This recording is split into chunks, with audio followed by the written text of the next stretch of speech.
Bonjour à tous, bonjour, je suis Isabelle Hublé-Blondel, communicatrice animalière et je voulais vous partager aujourd'hui mon ressenti par rapport à tout ce qui se passe en ce moment en France, en tous les cas, et dans le monde.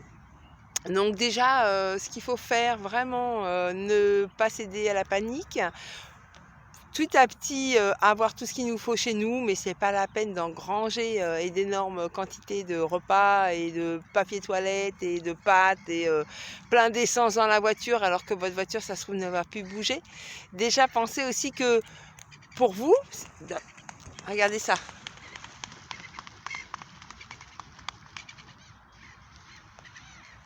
Je sais pas si vous l'avez vu.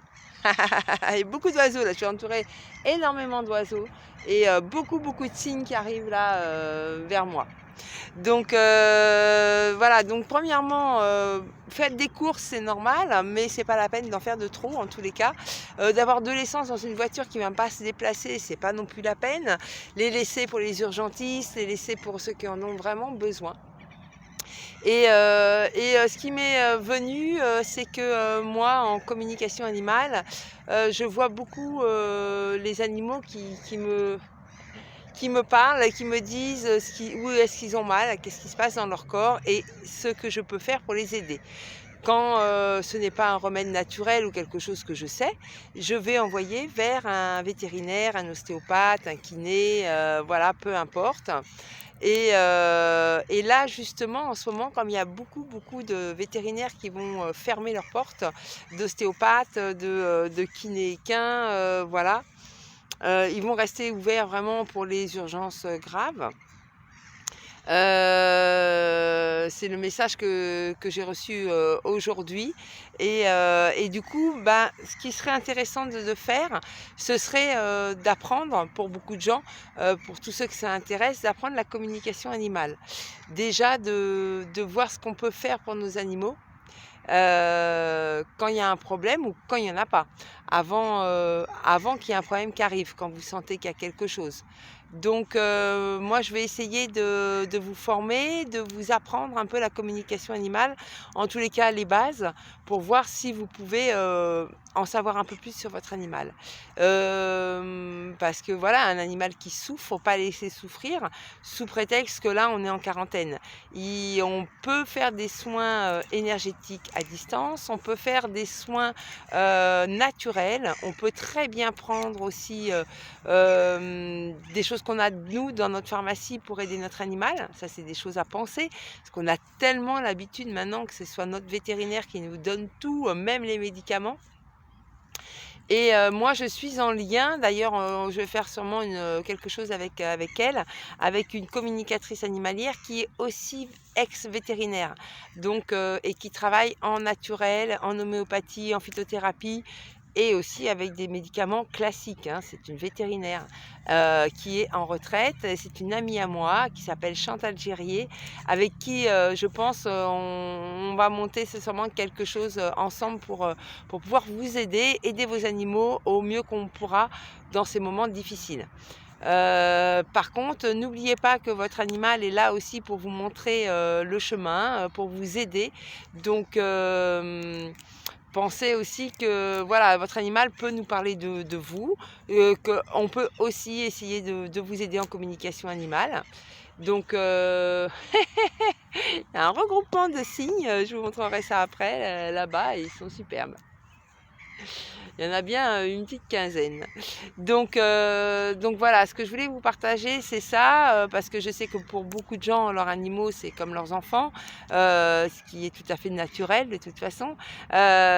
Pensez que vous avez peut-être aussi des communicatrices animalières à côté de chez vous, des gens qui pourront vous aider d'une autre façon, autrement, à soigner votre animal.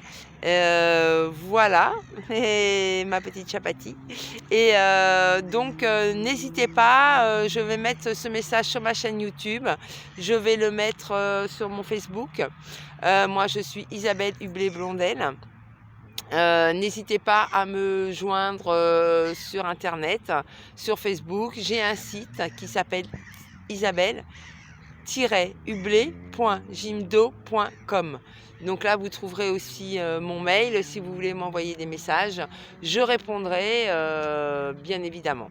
Voilà, donc en tous les cas, je pense que les temps sont aussi à la reconnexion à soi, reconnexion à qui on est, à notre famille, à penser autrement à nos dépenses, à penser autrement à nos enfants, à pouvoir vraiment se recentrer aussi sur nous, sur nos animaux, à les voir différemment, à comprendre des choses.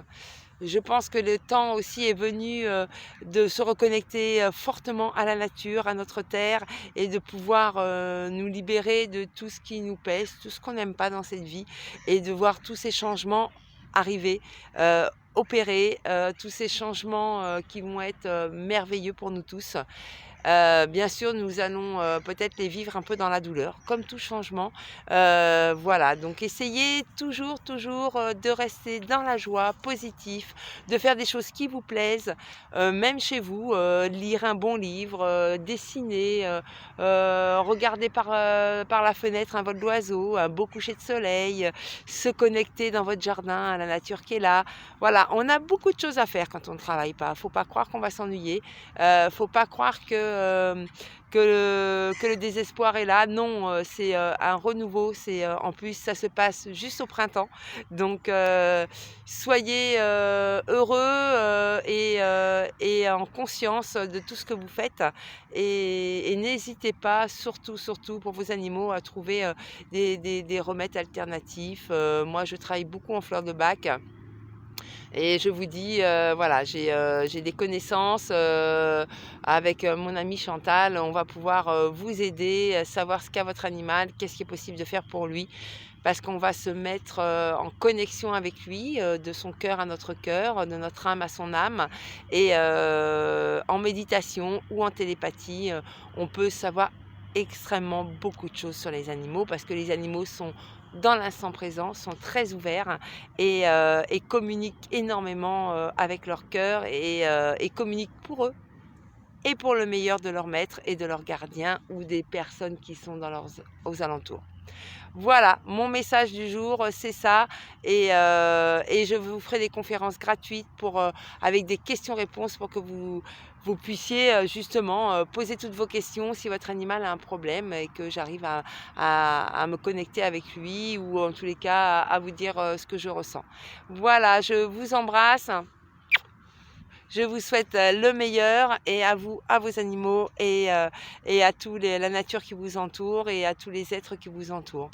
Voilà, je vous envoie du fond du cœur tout mon amour et je vous montre tous les signes qui sont là. Les oiseaux viennent juste de se taire. Je ne sais pas si vous avez fait attention. Je vous montre ça.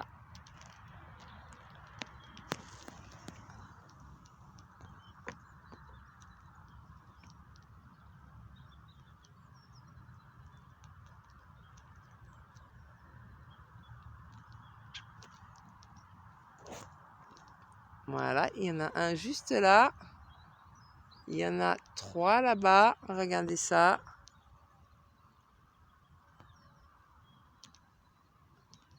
Et puis là-bas, il y en a aussi pas mal. Je ne sais pas si vous allez les voir. Voilà, voilà. Ils étaient en train de crier tous. Et dès que j'ai fini mon message, le calme. Je pense que ça, c'est un message des oiseaux. Voilà, je vous embrasse et restez toujours, toujours, toujours dans la joie, le positif. C'est toujours le meilleur qui nous arrive, même si en ce moment, on peut en douter. Moi, je n'en doute pas que le meilleur sera pour nous tous. Et soyez vigilants en tous les cas. Je vous embrasse. Merci d'avoir écouté ce message.